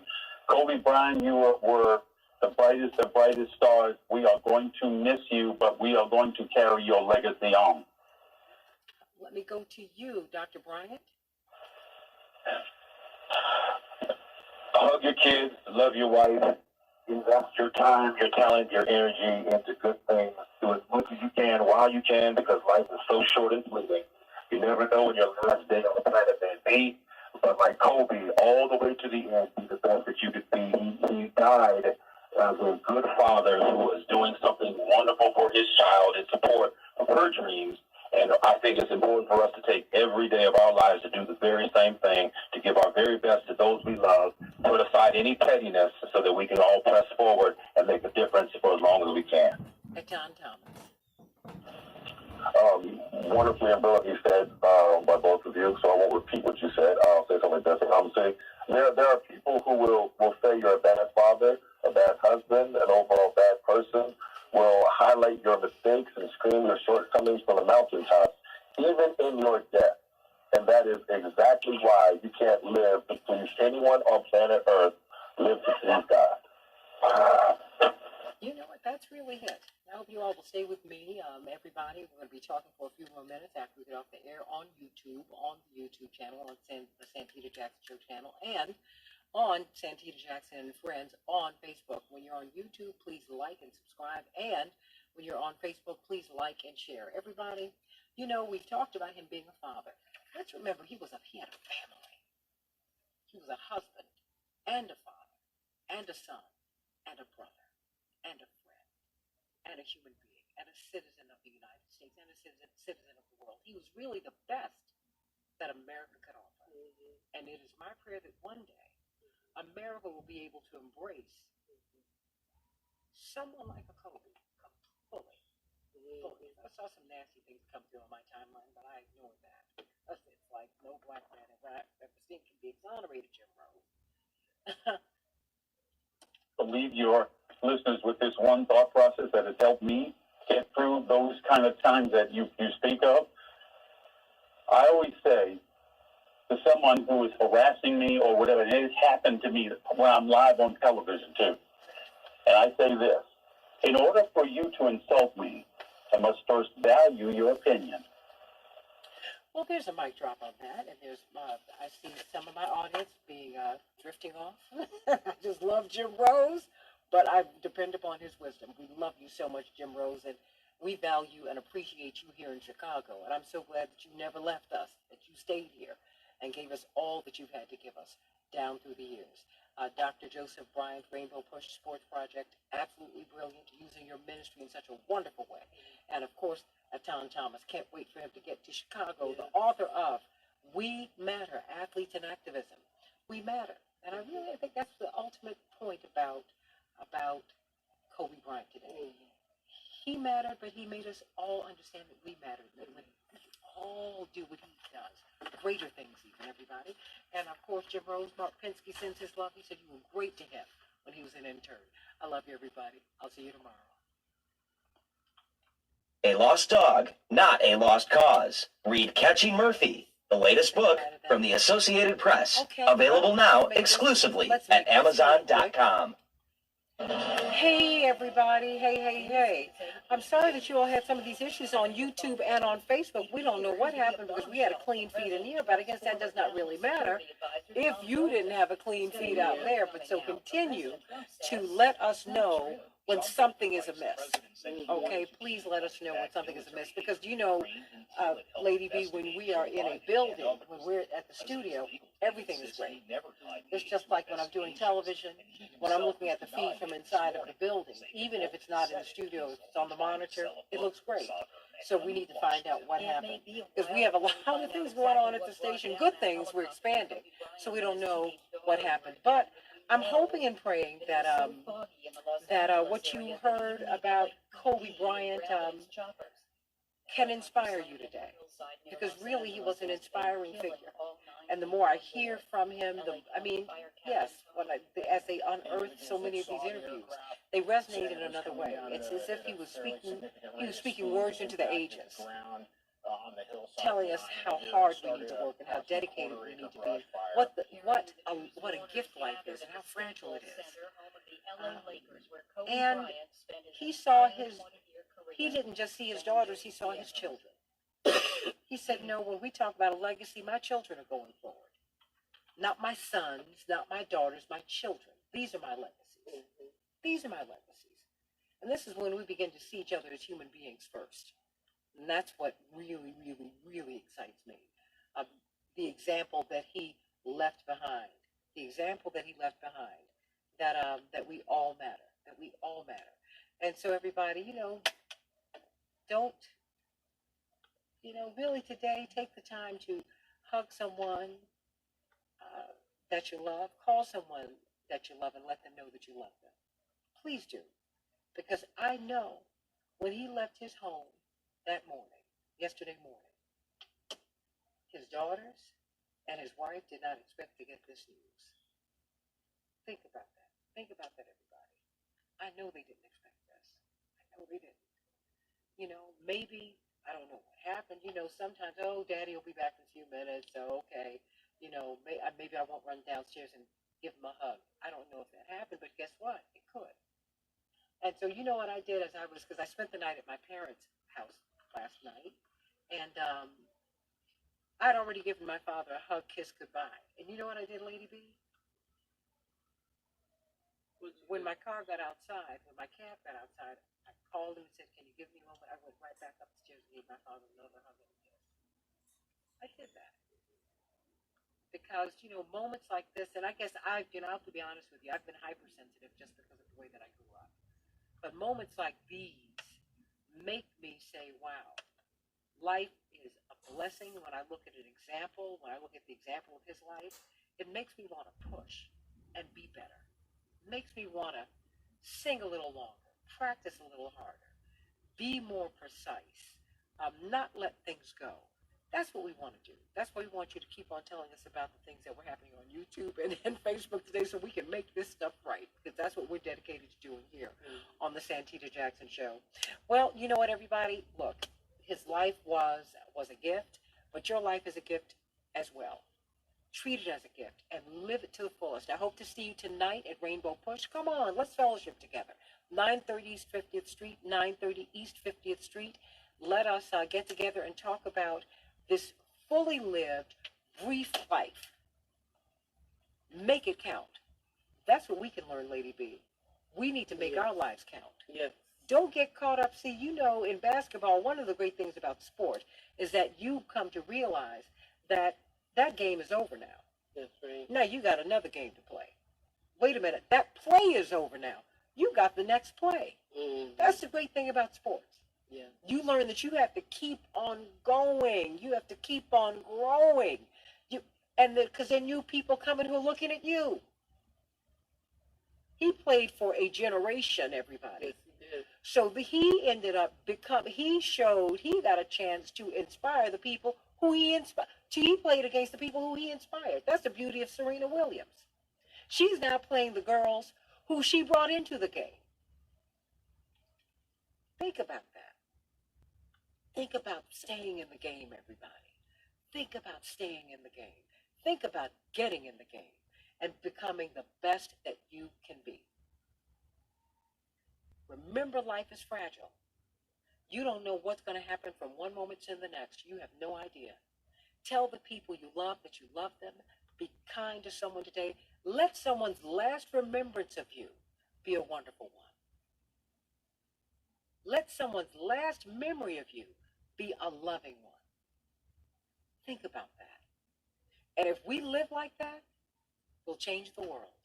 I love you, everybody. I'll see you tonight on Facebook Live at 6:45 p.m. Central Standard Time if you cannot come in, on Santita Jackson and Friends page. We're going to be talking about Kobe Bryant's life. Make it count. Because guess what? Lady B, he put a lot into his life at 41. Yes, he did. I want to do that. Mm-hmm. I want to do that. Make it count. Mm-hmm. I'm sure he and his daughter are in heaven today saying, make it count. She has inspired someone. Little Gianna, little Gigi, she's inspired someone because she was known by her peers, her basketball peers, as a great player. They said, no, this girl's a comer. Think about that. She said, okay, no, I'm going to sit there with my daddy and I'm going to learn and I'm going to do and I'm going to do and I'm going to do. She died going to do something that she was passionate about. Think about that. What are you passionate about? What are you passionate about? Find it and do it. My pastor, God rest his soul, we just buried Reverend Clay Evans. He said, God never gives you a vision without making provision. If God gave you the vision about your dream, he's already made a way for you. All you have to do is take the walk of faith and get there. Think about that. That's what we should learn in this moment instead of feeling sad and depressed. Don't be sad and depressed. He didn't lead a sad and depressing life. went out in a blaze of glory. Not just being a father, that's some of our own stuff. He was a family man. He had a wife and he had children. He died being a family man, and he wasn't just trying to be a good man to his daughter. He looked at all of these children as his children. Mm-hmm. He wanted to spread that love into the community. That is what he did. He wasn't just selfish. Some people only think about their children. He did not do that. He thought about everybody's children as if they were his own. Think about that, everybody. There are a lot of wonderful lessons that we can take from Kobe Bryant's life. Take them and live your best life. That's what I'm going to do. I hope that you'll join me, and we can do that too. God bless you, everybody. Lady B, I can't turn this all the way around because it's plugged in, right? Okay, Mateo, you just give them your love. Yep. All right. Okay. Love you, everybody. I'll see you tonight. I hope you'll join us at 930 East 50th Street. We're going to have a great time. We're going to fellowship together more than anything. That's what we're going to do. And we're going to celebrate this great man's life, and we're going to celebrate your life and our lives. How about that? We're going to live our best life moving forward. Live the life that God intended us to have. How about that? All right, everybody. Love you. See you tomorrow. Oh, no, see you tonight. Yeah. On Let's Talk About It with Santita Jackson and Friends. 6:45 p.m. Central Standard Time right here on Santita Jackson and Friends. And meet us over at Rainbow Pushfoot. It's going to be a good time. We'll get some hugs in. I think that's important. That's important. After you have a moment like this, Lady B, it's important for people to get together and just talk and chat and hug. I love you, everybody. See you tonight. See you tonight. I had to get that right.